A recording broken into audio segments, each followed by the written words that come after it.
You're looking at Unrendered. I'm Tony Regisford, and my guest is the ABC of Calypso, Alston, Becket, Cyrus. Becket, let's continue. We're talking about music then and music now, and people having varying views on what's quality, what isn't quality. Do you think that a lot of rubbish slips through, more than it slipped through before? Is that a fair? Yeah, you hit the hammer on the right nail. I think it's too much trash. I blame everything that's happening I blame it on radio, because it's only two kind of music. It's either good, worth listening to, or it's not good and shouldn't be on the air. And I'm not talking about maybe double meaning or rude songs that they may say. It's just some songs that are not ready. And then you have songs you can hear a guy sing this year about ants in the in what do you call it, rat in the cornfield. Yes. And next year a guy singing ants in the sugar. So you know right away that's copy. So you can't play that regardless of who sing it. But you know, this culture here bent on, I think a lot of people, they bent on stealing also. Right. They hear something and they want to rip it off. And I asked the Minister of Culture on my last program if he felt that music was lacking in the curriculum, school's curriculum. Is this a concern that you have? I'm not saying it's lacking, I don't know, but is it a concern that you may share, that we are not producing, we don't have a conveyor belt of bona fide musicians? Is that a concern that you may share? Definitely. You have a guy like, my greatest thing, we're going back to Frankie McIntosh. You know, to see a genius from St. Vincent and the Grenadines, if tomorrow he go on, not being able to share what he has in here with people here. If you have a guy like him going through the school system here in St. Vincent, I don't know if he'll accept. I'm just saying from my point of view, going here through here, and you have guys here, have Jeffrey Venner, they should be going through their teachings, you know. We need some teachers, we need music. I mean, I must say, I don't know what exists, but I just don't have a sense that that music is a big part of the school curriculum. I may be wrong. They have it there, but not big enough. Not big enough. You need to get them to learn early, and then also the scientists, and they're telling you that music help you educationally too. People who play the piano, creative arts, the people who play an instrument and stuff like that, they're smarter in school. Yes. So it helps, but we need to get music. Every school in St. Vincent should have a steel band. And then also you should get them instruments in there. But it's the same problem in America. They complain about the same thing. They don't have I guess it's a change of culture. So you get the budget cuts as well, because as the public spending starts to shrink, you get things like that dropping off the school curriculum. That's in America, yeah. And the people in the creative arts, but then you don't spend it in school on the arts, but you spend it in prison. But that's the point. Because that mind, they say a mind is a terrible thing to waste. That mind that cannot do maths can play an instrument, can probably sing, can probably write a song. So we need to take the culture more seriously. Again, it would be remiss of me if I don't start running down some of your big hits. You know, we don't have enough time in this program because it's such a long list. Thanks. We spoke about the Calypso disco. Of course, you had a really massive hit, Teaser. I mean, would you say that's the my biggest one? Biggest, yeah. Still paying. We just got a settlement. Somebody played it on a TV show. That's another TV show we have. One of the Spanish band played it on a TV show. Last year, a friend called me up and told me looking at the Spanish station and this band, they're playing Teaser live. So we tracked down the program. My lawyer went to them and we just got a settlement last week. Good. So that's some little money. So this is still paying your royalties? Still, yes, still. And then we're going to get the cue sheet corrected. So whenever it plays on TV again, the money comes to me. What was your inspiration for writing Teaser? For Teaser, I'm a girl watcher. I watch women. They pass. I started from verse 2. I see your face, I look back and see what you look like from behind. I'm not nothing. I just admire a beautiful woman. And I like to watch. I'm a girl watcher. But so I got the idea from the verse 2. When you look at a woman and you say hello, and you know she like that attention. She watching to see if you watch, and you say hello, and then she push up her mouth and stuff like the ones who do that. Some would say thank you and stuff like that. You know, but so that's where it came from. So that was your inspiration. Yeah, from girl watching. Yeah. Some of your slower songs that I felt were sort of experimenting with a jazz, sort of jazz influence. What's your thinking with those, the ones that clearly were slowed down, not just the carnival history. You talking about the Coming High, the Dig Me Calypso? Yes, that sort of thing. Small. Yes. Yeah, Big Fly. Those, so I was trying to merge the music, merge reggae and calypso. The jazz influence would come from the arranging from Frankie, because he's the jazz man. Right.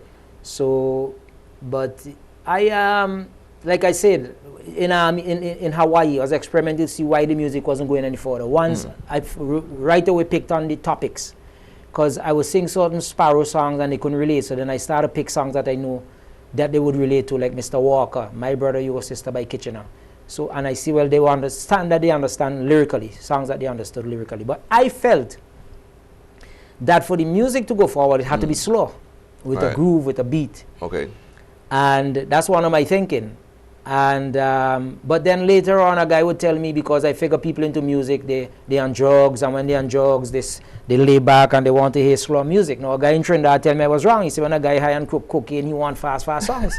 So I didn't know. I have no way of proving that. Yes. So I felt that you have to have topics that they can relate to, and you have to have a groove that they could dance to. And I just fell in love with this layback, strumming the guitar. So you had a like diversified approach to your whole presentation. That's right. I felt you had to start to strum the guitar different, play different things, The one that starts out, St. Vincent, My Homeland. I can't remember what it's titled. St. Vincent, I Love You? St. Vincent, I Love You. Right. Now, there's a good story behind that. Tell me. I was in love with this American girl named Eleanor in my army years. I met Eleanor in a party in Brooklyn. I jumped on the subway and followed her back to the Bronx, where she was living, or in Harlem. Ride the train at about 2, 3 o'clock in the morning. Were you stalking her or at this time? No, I met her in a party, a LAU party in Brooklyn. You weren't stalking her, no, right. but we fell in love, but she used to smoke cigarettes, and I don't like ladies smoking cigarettes. Okay. So when I was in the army, I'll get like 6 letters with perfume, 6 letters a day. She'll send me cake all the way from New York to Hawaii, We were really in love, and I took her home to my mom, and she promised to stop smoking, and by that time I made up, and that is why I love Eleanor. I see. Sweet Eleanor. So I wrote the song on her. Well, had the idea in my head, I never really wrote it out. And Eleanor never stopped smoking, and we just broke up. Okay. Anyway, I'm in St. Vincent now, finished my winning my crown, and I'm downstairs back to my shower where I used to make up songs and sing in the cold water. Still have cold water at the house in Lagos. And I'm singing, as I'll do, like getting 8:30, I have to go to school for 9. I'm singing, you have to sing to get warm to jump in the cold water. And I get this idea, I start singing Eleanor, and I say, and that is why I love Miss St. Vincent. I change it over. You change it over. And I change the words. And you change the words. I decided to write it. Went on to work and write it. And that was the favorite song on the Casablanca album. That's the song all the Americans working for Casablanca loved the most. That was their favorite when the entire album was finished. What period, what decade, because you've spanned decades, what decade would you say that you've written most of your hallmark 80s. songs? So you the 80s, the 80s, 90s, 80s up to teaser 90. So the 80s, it climaxed in the 90s, but the 80s were really a watershed. Well, for you. 90 with, and then I came back again 90, right up to 99 with Small Pin.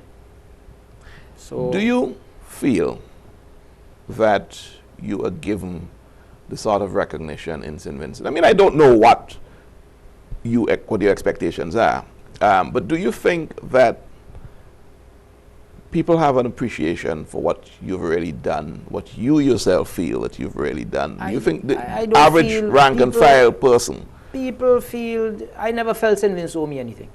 Okay. So I get a job here, I'm grateful. I just wish I could get more. The present government, I tell people, I'll say it in Antigua and I'll say it now. The present government gave me a passport, and I'm grateful for that, because I don't have to hit the lines in Barbados. But this government never sent me anywhere to sing a calypso. The other one before gave me nothing, but I went like maybe 3, 4 places. I would have liked to represent St. Vincent more in these years, because I think I have more for. That's like the only thing. I would like to go all these places they take people. I would like to go there with the other people. But people tend to think, well, I've been there, done that, and I'm old and young people. But I think I could have done more for St. Vincent at this age now.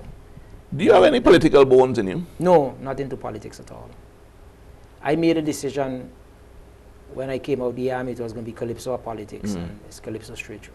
But of course, you were dragged into politics in not you, but a song of yours was dragged into politics in 1984. I guess that's why that government sent me a few places. Horn for Colombia. them. Yeah, Horn for them was just being in the right place at the right time for John Horn. Love is the answer, no pressure, on 3 songs. And I got vibes that they wanted to compensate me, and I said, we're talking about the NDP when they won the election in 1984. I guess, I don't know if it's true, but guys connected to the party say they want to honor you, they want to give you this. And I say, listen, my songs were not intended for politics. They've been there the right time, for them, and they capitalize on it, and God bless them, Yes. But I don't. Well, what is very clear in some of your music is that you love sports. Oh, yes. Cricket in particular. I love cricket, but cricket didn't love me back. I guess spectating is perhaps where you have to relax at. Tell me about your passion for cricket to the point where you would, you wrote Combine Islands, Combine. Tulara songs. You did Tulara songs. Mike Finley, the first one. The first one was tribute to Mike Finley. Most people think Combine was the first, but I understand that, and I may be wrong, Stranger Man has some bearing to that as well. There's a verse in there, the last verse is on cricket. Right, yes. You see, so I'm not wrong here. Just like Screws, the last verse on Screws is on cricket. What is this obsession with cricket, Becket? I just love cricket. As a matter of fact, I got invited out tomorrow, and I'm telling the guy I'll do my best because my sisters are here from for Carnival. One leaving on Sunday, and we got invited out. So we already committed for Saturday, so I'm telling my friend, I'll squeeze in. He having something at Cumberland, which is a beach I like, and I say I'll do my best to get there. But in the middle of that, I say, wait, West Indies playing Sats, forget it, I can't come. So you have to watch that game on television? No, I ain't going on the beach. I go watch it. I'll go to where we going, where we are invited to. There's a TV there, so I'm gonna be glued to the TV if I do go. If I choose to stay home, because I just love cricket. I love West Indies cricket. Does the West Indies I love cricket performance break your heart? Does it? Yes, I understand. Does it damage your ego? No, I just feel hurt sometimes. But I find I still behind the West Indies, and I won't give up. I love West Indies. I think I got it from Mike Finley. When Mike Finley made the team, you sort of feel, well, if he could do this, you could do things too. You understand? If the little simple fellow, when Mike Finley came back, I was the president of a sporting club in Leyu called Gladiators, first team to come into town and play soccer. I was the president for 4 straight years before I migrated to America. Yes. I formed and was that team and left it here. But anyway, when we invited Mikey to Leyu after he came back from Australia, and we all upset that he didn't play in front of Jackie Hendricks. I was surprised how humble this man was. He said he learned from Jackie. And then we tried to pour the beer in a glass. He said, no, man, he pick up this bottle. So, all that sort of stuff. And when I see Viv Richards, all these guys from the islands, couldn't go so far. It's an inspiration. And that's what I'm telling you now is what Viv would tell me. I just played Antigua in April, and he came backstage just to check me out. And he said, man, we're so happy for you and Winston when you guys do good. We feel. And it's like a vibe. When I told Malcolm Marshall, I was so happy to meet him. He said, man, I feel the same. Same thing West Hall told me. So that's my dividend from cricket. Right. So you get a vibe from those guys. You've got to meet the persons, the great guys, and see how humble they are, and they inspire me. And when you see we could go, the whole colonial thing, I guess, is when we could come and, I just love cricket. I wish I could. I don't know if I find the right Another words. feature of your compositions, and I'm being told that we're at the end of our 3rd section, but let me just throw it out and we'll pick it up when we come back. What I find is that you are not shy on paying tributes, giving accolades to people who you feel are deserving, and it is throughout your music. We'll pick that up and discuss a bit about that trait that you have when we come back. This is Unrendered, and when we come back, I'll be in my final segment with the ABC.